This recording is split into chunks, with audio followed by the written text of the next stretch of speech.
there's no telling. I mean, I can think of times when I said, oh my gosh, that was an angelic visitation. 2 times. And I've only got time to tell you one of them right now. But so I want your listeners to know that in all of my decades of ministry, I can only think of 2 times that I can point to and say, that was an angelic visitation. So what happened was, I was invited into this family's life as a young pastor because there was a young woman in our community in her early 20s who was in the hospital, and she was dying, and she was pregnant with their 2nd child. I did not know her personally or really any of that family, but through people in my church, they introduced me and said, Pastor Carl, could you minister to them? Right now, most of the family's unchurched, and this horrible thing has happened in their life. And what happened was, the young woman, beautiful, beautiful young woman, 22 years old, 23, I think, they already had a 4-year-old child, she and her husband. They married young, had a 4-year-old, beautiful little girl. They said, please go minister to this girl, she's dying. And the family's just devastated. Well, I got there and I found out that I went to visit her in ICU with the family's permission. And sure enough, she was pregnant with their 2nd child, but she had contracted a disease that was going to kill her. And I'm not going to go into the details to protect the privacy of the family, but when I tell the story publicly, this is how I tell it. But I was able to lead that young woman to the Lord in ICU. She was fully aware, fully conscious. I talked to her for the longest, prayed with her, asked her if she was ready to receive Jesus Christ as Savior after presenting the gospel with tears streaming down her face. She said yes. She prayed for the Lord to forgive her. She gave her life to Christ. It was very moving, very beautiful. So I departed. I went back several times before she passed away and spoke with her. I told the family. They were elated, but they're still just devastated by what's getting ready to happen. Well, sure enough, they decided to do a section on the mother to take the child before she died. So they did. The little baby was born as another little girl, and the mother passed away. Just as sad as you can get, brother, as far humanly speaking. But we did rejoice that she had given her life to the Lord. Very popular young lady, beautiful young lady. Her husband was just this great popular guy. So the funeral was huge, huge. The sanctuary was filled. The parking lot was outfilled. The funeral home put speakers in the parking lot. That's how huge it was. They asked me to preach the funeral. Well, I don't mind telling you, as a young pastor going through all of that, standing in front of a crowd that big to preach a funeral, I was excited about the opportunity to preach the gospel to so many, and I was anxious for many of her friends to hear that she had given her life to Christ and to give that testimony. On the other hand, I was terrified because the family was grieving. All of her friends, especially the lost friends, were just weeping and wailing. I mean, it was just horrific. And the grandfather was sitting there holding this newborn. He was holding the 4-year-old in his lap. Behind him was his son, who was the husband, holding the newborn, then family all around him. So it was just a sad scene. And I can remember getting up in the pulpit and praying, Lord, please give me the words. I'm scared to death, but I'm not afraid of public speaking. I'm not afraid of preaching. I relish those opportunities, but this was pretty unnerving. And I prayed, Lord, if you could give me some supernatural, whatever that means, just surround me with your presence. Give me some help, because I don't want to blow this. And I just felt this peace come over me. So I started preaching. About halfway through my message, and it was not a lengthy message, but I was sharing about this girl coming to Christ, I looked over in the family section and I saw the grandfather with the 4-year-old in his lap. And the 4-year-old was whispering in the grandfather's ear and looking out of the corner of her eye and pointing at me. And the grandfather's eyes were about that big, and his jaw was open, and he was looking at me. And I'm telling you, Sam, my first thought was, I've really messed up. I've said something wrong.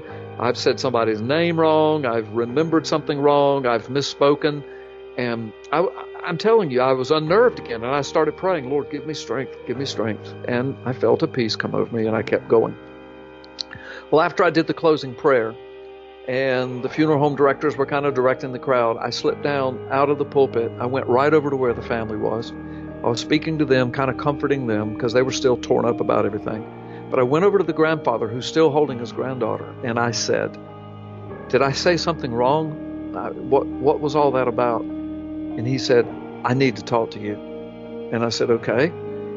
Still holding his granddaughter, this is what he told me. He said, while you were preaching, my granddaughter whispered in my ear and asked me who that man all in white was who was standing beside you in the pulpit.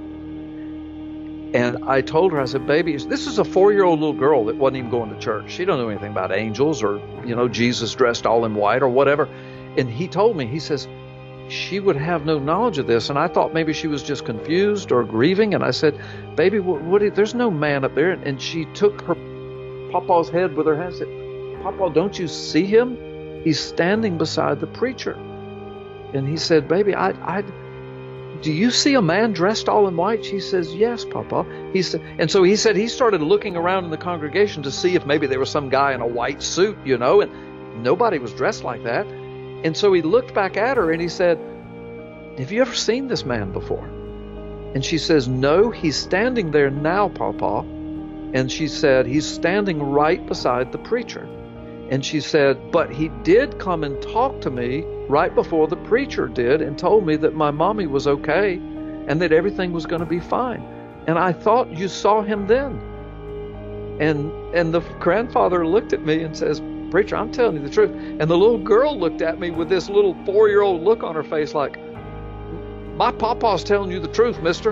And so I'm telling you, brother, I couldn't speak, Sam. And I realized I had prayed and I had asked God, give me some supernatural strength. This was one of the toughest funerals I'd ever had to do.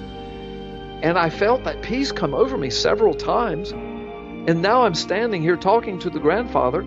I didn't see the angel. He didn't. But this little girl who knew nothing about any of this, she's adamant about it all through the funeral. She's trying to get her grandfather to see this and says that this angelic being came and spoke to her.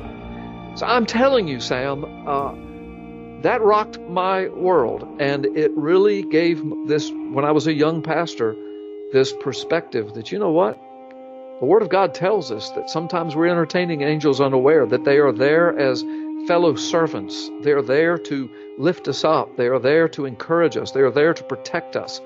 I think I was being protected that day. I think I was being encouraged. And I have lived my life, in my ministry life, ever since, very keenly aware of the supernatural realm and the truth of it. And it came through a 4-year-old little girl out of the mouth of babes. And by the way, the Bible speaks of the angels, the children and their angels. And I mean, so there was nothing unbiblical about what she said. I measure everything. I mean, if she had come up with this wild thing that it came down in a UFO and, I said, well, poor baby, she ate some bad pizza. But everything she said was so worshipful. It was so true, so sincere. She was a little girl. She had no idea of these things. And it matched perfectly with the Word of God and with my prayer. But my very first experience that I can remember right now was that one. And it's just emblazoned upon my mind and my soul. I hope it's interesting to your listeners and viewers, but it's the truth. So help me, Lord, it's the truth.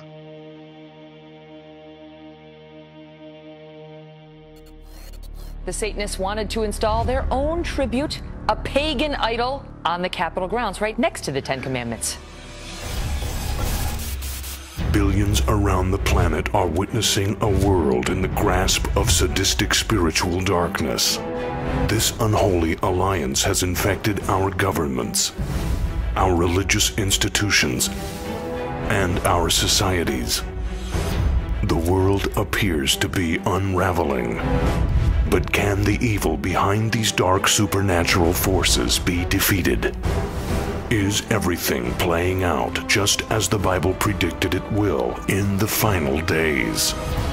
At last, you can know the answers to mankind's most urgent questions and learn your destiny among today's events in the new, unprecedented work taking the prophecy world by storm. Gods and Thrones, Nakash, Forgotten Prophecy and the Return of the Elohim by best-selling author, former decorated law enforcement officer, and senior pastor Carl Gallups. This changes everything. Available now wherever fine books are sold.